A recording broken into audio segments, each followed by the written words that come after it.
Hi everybody, it's Sarah and it is Sunday the 11th of September, and I thought I would jump on and do a fairly quick, I hope, fairly quick chat and a little bit of healing maybe at the end about returning to our centre.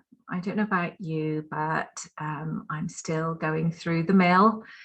And most people I know are, and it's very, very easy for us to be pulled out of our, what I would like to call our centre, our sense of self, our sense of calm, our sense of personal empowerment. And we can get pushed out, we can get pulled out, we can lose ourselves in the busyness of the day, and suddenly go, well, you know, what's been going on for me today? Why am I feeling out of sorts? Why am I feeling extra exhausted? Or why am I feeling angry or sad? And sometimes we don't really even know what the triggers have been and what's been going on. But I like to really talk about that as being really pulled out of our center, out of our alignment, out of our heart-centeredness, out of our groundedness. So, you know, these are difficult times. They really are. They're really, really challenging, tricky times. The vibration of the planet is changing. There's a whole lot of stuff going on that in our day-to-day lives we're not necessarily aware of. But, you know, they all are having a big impact on us energetically. We are energetic beings. We're made of light. We're light beings. We're made of light. We're made of energy. We are vibration. And like it or not, we're deeply influenced by the quality of the light of those around us, the vibrations on the planet, the collective unconscious, this energy which is flying around the planet. Affects us and influences us in all sorts of ways, and it's really important for us to be aware of that and to be able to stay kind of on top of it, really, I want to say. So first of all, it's really important to have the consciousness around what's going on, you know, and I refer back to what I said earlier. We're so busy, and we have our to-do list, and the phone goes, or, you know, the computer pings, or, oh, it's raining, I've got to run out and get the washing in, or I've got to get to work, or whatever it is. This busy stops us being consciously aware of actually what's going on inside emotionally for us. So just to, I don't want to talk too much today about the death of the Queen. I think it's everywhere. It's in everybody's thoughts. It's in everybody's minds. You can't get away from it. Things are being closed down. It's flashing up. There might be more delays because of the Queen. So it's really full on for us in this country at the moment. And there is a lot of sadness around it, whether you follow the royals, whether you're a royalist, whether you like them or whether you don't, whether you care about them or whether you don't. One reason why you may be feeling out of sorts is because the vibration on her passing has shifted. It's bringing up masses and masses of sadness for a lot of people. Even my husband said, I can't believe I'm crying about the royals. He doesn't give two monkeys about them, honestly, because this is just ridiculous. Why am I crying? Well, I've never seen him cry in, you know, with some really serious circumstances, but he's crying because of the loss of the Queen, and he's just like, what is going on? And I just thought it was absolutely hilarious. That's a bit mean of me, but what he's doing is he is connecting with the grief of many people, and he's feeling the collective grief of those people who are feeling it.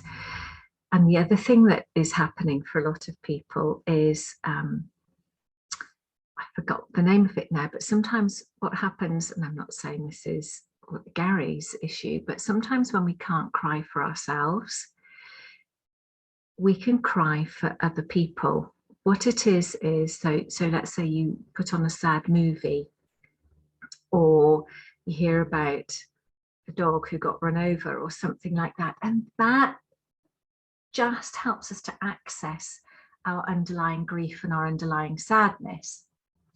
Whereas we can't do it for ourselves because we're too closed, we're too tight, we're too in the stress of the moment. So that might be the other thing that's happening. So just to shout out, guys, if you're feeling really sad, that's what it is. And a couple of days ago, I woke up and thought, God, I'm so sad.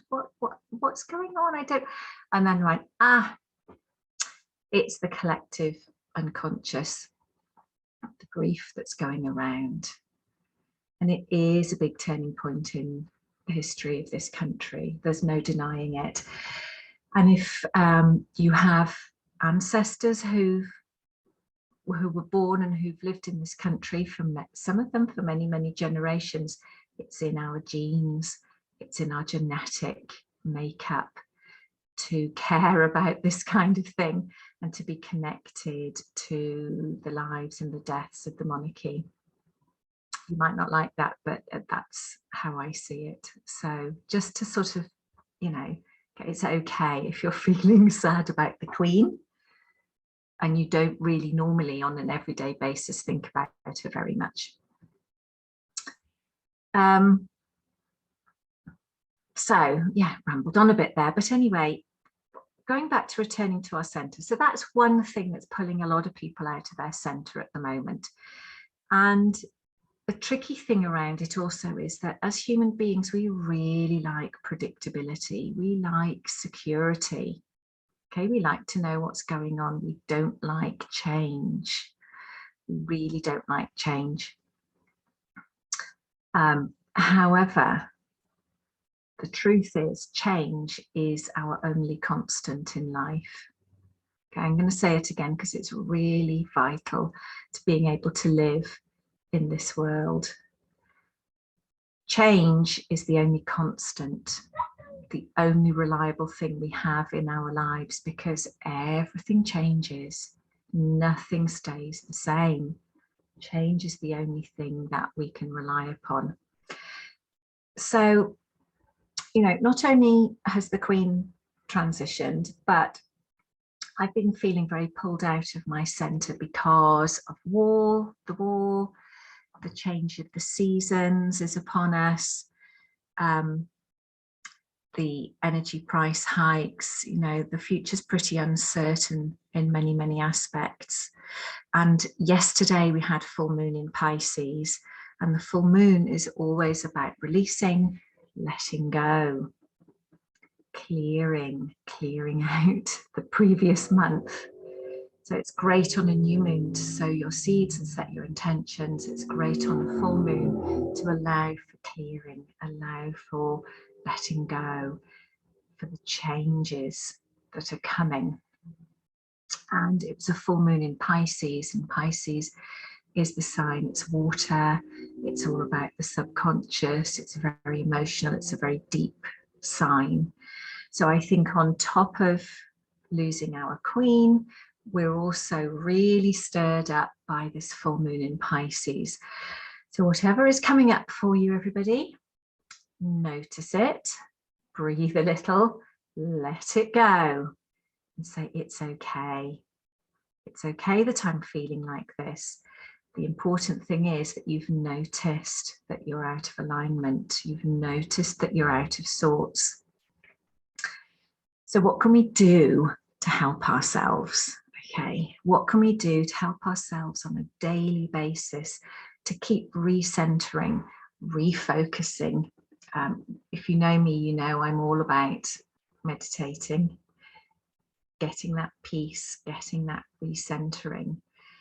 I was saying to a friend just a couple of days ago, and she was going, oh my God, you know, I'm so out of balance again. And I'm like, yes, I'm having to sit down about 3 times a day at the moment. And just, even if it's for 5 minutes, I set my clock, 5 minutes if I've got 5 minutes, 10 if I've got a bit longer. I sit on my sofa, or I sit in the sun, I sit on my medication cushion, my meditation cushion, and I just sit for 10 minutes and I count my breath, or I breathe into my heart. I imagine the energy coming into my heart and spreading through my body.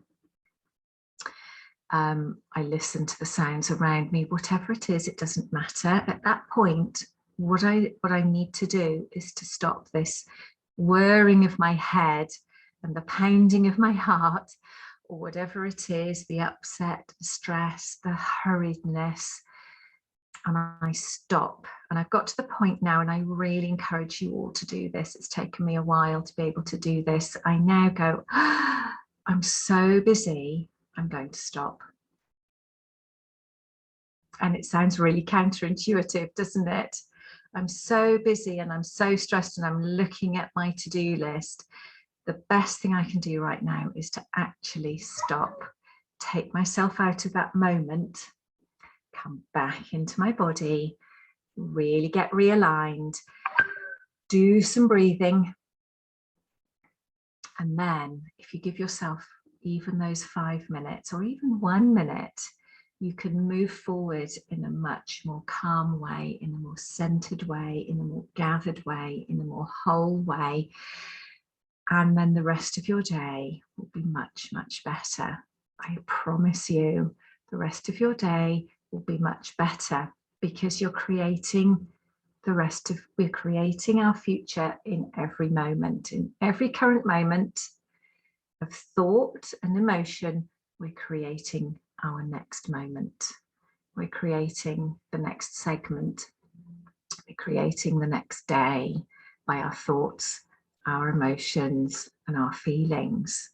Okay, and that's the order that they come in. You have a thought, it sparks an emotion, which is the release of hormones, which settle in the body, which give us the physical feeling.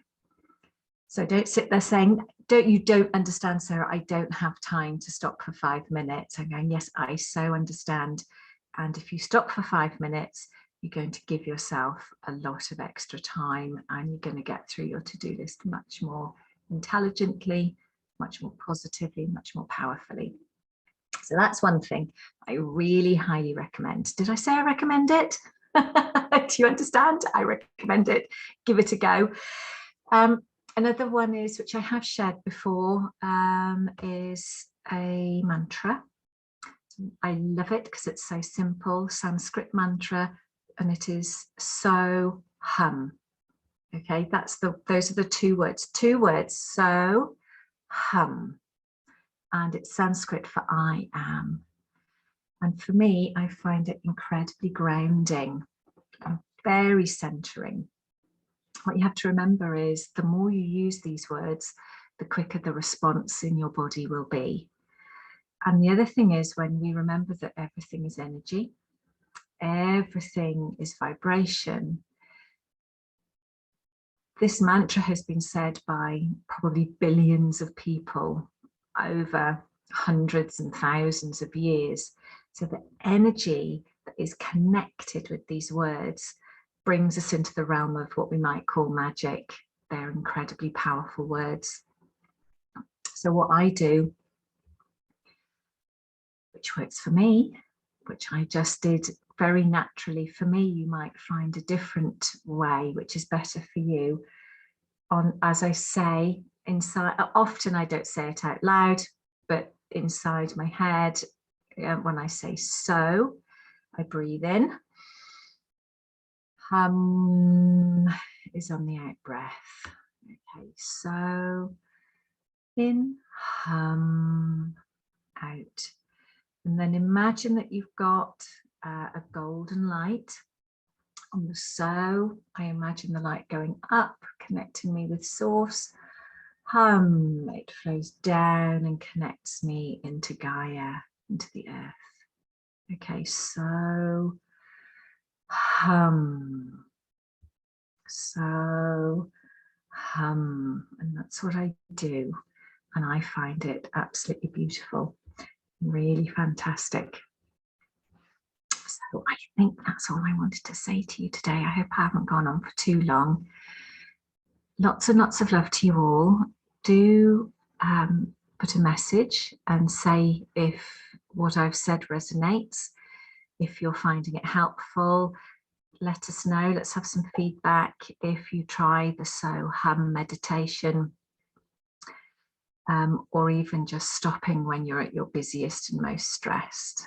Okay, let me know. Much love for now. Okay, take care.